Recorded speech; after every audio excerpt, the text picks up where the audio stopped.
पंजाब के एक परिवार के 4 सदस्यों की अगवा कर हत्या। अमेरिका में रह रहे पंजाब के होशियारपुर के एक परिवार के 4 सदस्यों की अगवा करने के बाद हत्या कर दी गई। वारदात कैलिफोर्निया के मर्सेड काउंटी के साउथ हाईवे के पास हुई। वहां की पुलिस ने प्रेस कॉन्फ्रेंस कर परिवार के 4 सदस्यों की मौत की पुष्टि की है। देश में कोरोना वायरस के 2529 नए मामले सामने आए हैं। वर्तमान में एक्टिव केस 32,282 है। कांग्रेस की भारत जोड़ो यात्रा कर्नाटक के मंड्या से शुरू हो गई है। सोनिया गांधी भी यात्रा में जुड़ गई है। तकरीबन 1 किलोमीटर तक राहुल के साथ यात्रा में चली। यात्रा को अभी तक 26 दिन हो गए हैं। उत्तराखंड में उत्तरकाशी जिले के द्रौपदी का डंडा शिखर पर हुए हिमस्खलन में फंसे पर्वतारोहियों को बचाने के लिए एयरफोर्स का रेस्क्यू ऑपरेशन जारी है। अभी तक 15 सुरक्षित उत्तरकाशी पहुंच चुके हैं। 16 बेस कैंप में सुरक्षित है, 27 अभी भी मिसिंग है और 4 की मौत हो चुकी है। तेलंगाना के मुख्यमंत्री के चंद्रशेखर राव ने कहा है कि वह अपनी पार्टी का नाम बदलकर भारत राष्ट्र समिति करने के बाद पूरे देश की यात्रा करेगी।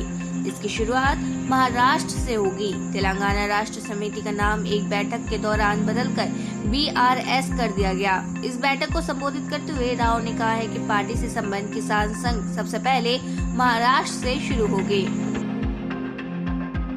20 साल में पहली बार किसी रूसी अंतरिक्ष यात्री ने अमेरिका से अंतर्राष्ट्रीय अंतरिक्ष स्टेशन के लिए उड़ान भरी।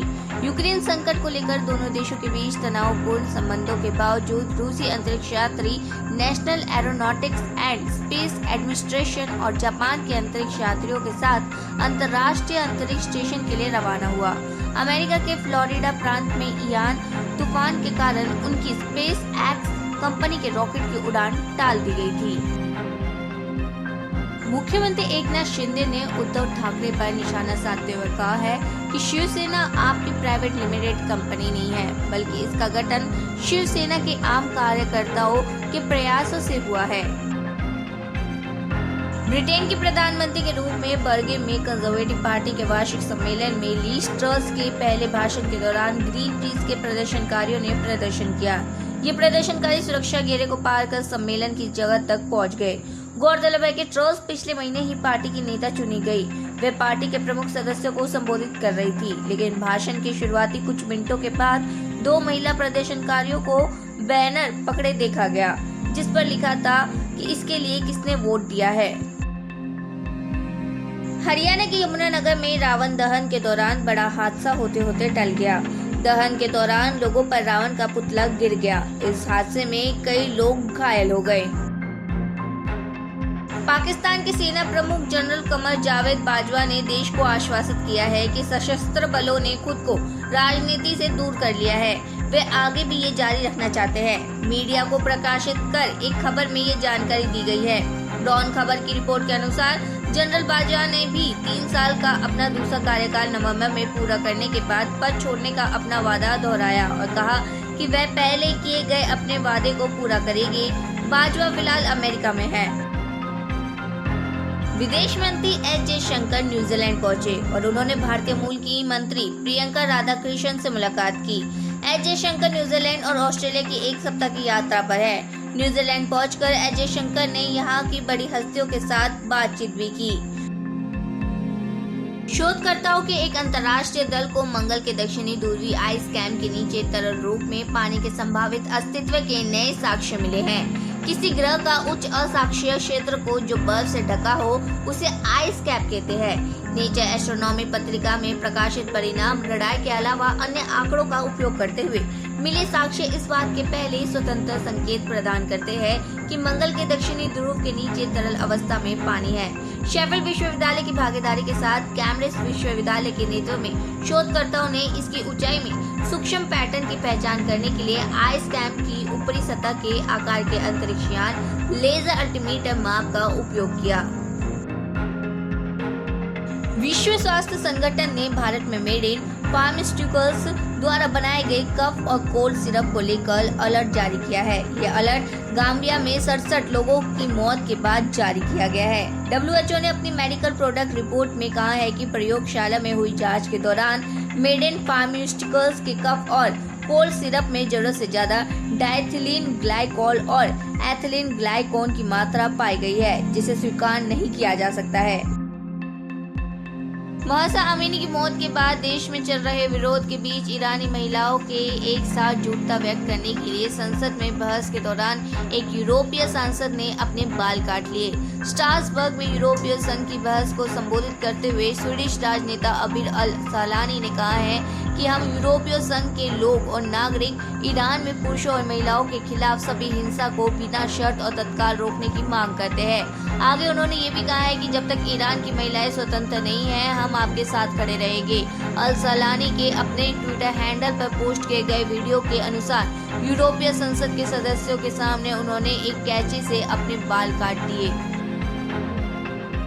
रूस ने पहली बार यूक्रेन में हमले के लिए ईरान में ड्रोन का इस्तेमाल किया है। ईरानी गामी इस ड्रोन की मदद से रूस ने कीव के पास एक शहर पर बमबारी की है, जिसमें एक शख्स के घायल होने की खबर है। रूसी ने 6 ड्रोन की मदद से कीव से लगभग 90 किलोमीटर दूर स्थित बिला सेरकावा शहर पर हमला किया है। हाल के दिनों में रूस कीव को निशाना नहीं बना रहा था और यूक्रेन के दक्षिणी शहर पर लगातार बमबारी कर रहा था, लेकिन अब कीव को निशाने पर लेते हुए रूस ने कई बार बमबारी की है। सऊदी अरब, रूस और अन्य शीर्ष तेल उत्पादकों ने कच्चे तेल की कीमतों को बढ़ावा देने के लिए उत्पादन में एक बड़ी कटौती पर सहमति व्यक्त की। संयुक्त राज्य अमेरिका द्वारा मॉस्को और रियाद के रूप में एक कदम जो वैश्विक अर्थव्यवस्था को और नुकसान पहुंचाएगा। समूह ने एक बयान में कहा है कि रियाद और उसके 10 सहयोगियों के नेतृत्व में 13 देशों का ओपेक कार्टेल बयान में एक बैठक में नवंबर से प्रतिदिन 20 लाख बैरल उत्पाद कम करने पर सहमत हुआ। ये 2020 में कोविड महामारी के ऊंचाई के बाद से सबसे बड़ी कटौती है, जिससे ये आशंका बढ़ रही है कि ये तेल की कीमतों को ऐसे समय बढ़ा देगी जब देश पहले से ही बढ़ती ऊर्जा ईंधन मुद्रास्फीति का सामना कर रहा है। मुंबई DRI द्वारा मुंबई इंटरनेशनल एयरपोर्ट पर एक व्यक्ति को ड्रग्स के साथ गिरफ्तार किया गया। उसके पास से 16 किलो हाई क्वालिटी का हेरोइन ड्रग्स जब्त किया गया। पकड़े गए ड्रग्स की कीमत अंतर्राष्ट्रीय बाजार में करीब 80 करोड़ रुपए से ज्यादा बताई जा रही है। दिल्ली मेट्रो रेल कॉरपोरेशन एक बार फिर एयरपोर्ट एक्सप्रेस की बकाया रकम के भुगतान में नाकाम साबित हुआ। इसके लिए हाई कोर्ट से मिले 4 हफ्तों की मोहलत 4 अक्टूबर को खत्म हो गई और एयरपोर्ट एक्सप्रेस के बकाया 4,500 करोड़ रुपए DMRC पर बकाया ही बने रहे।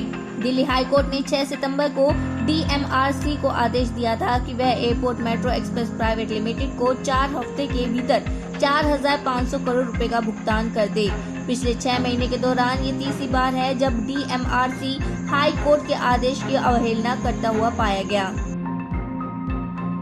DRDO ने डीफ एक्सपो 2022 के मद्देनजर पुणे में 3 मानव रहित हथियारबंद नावों का परीक्षण किया है। ग्रुप निदेशक PM नाइक ने कहा है कि जहाज पर कोई मानव नहीं होने के कारण वीडियो फीड को ग्राउंड कंट्रोल स्टेशन पर स्थानांतरित किया जाएगा, जो निगरानी करने में उपयोगी होगा। देश भर में बुधवार को दशहरा पर्व धूमधाम के साथ मनाया गया, लेकिन कई जगह अप्रिय घटनाओं ने जश्न को थोड़ा फीका कर दिया। आंध्र प्रदेश के कर्नूल जिले के देवरगट्टू के में दशहरे के दिन मनाए जा रहे बन्नी उत्सव के दौरान हिंसक झड़प हो गई, जिसमें करीब 50 लोग घायल हो गए, जिसमें 2 की हालत गंभीर बताई जा रही है। ये सब तब हुआ जब उत्सव के दौरान करीब 800 पुलिसकर्मियों को तैनात किया गया था।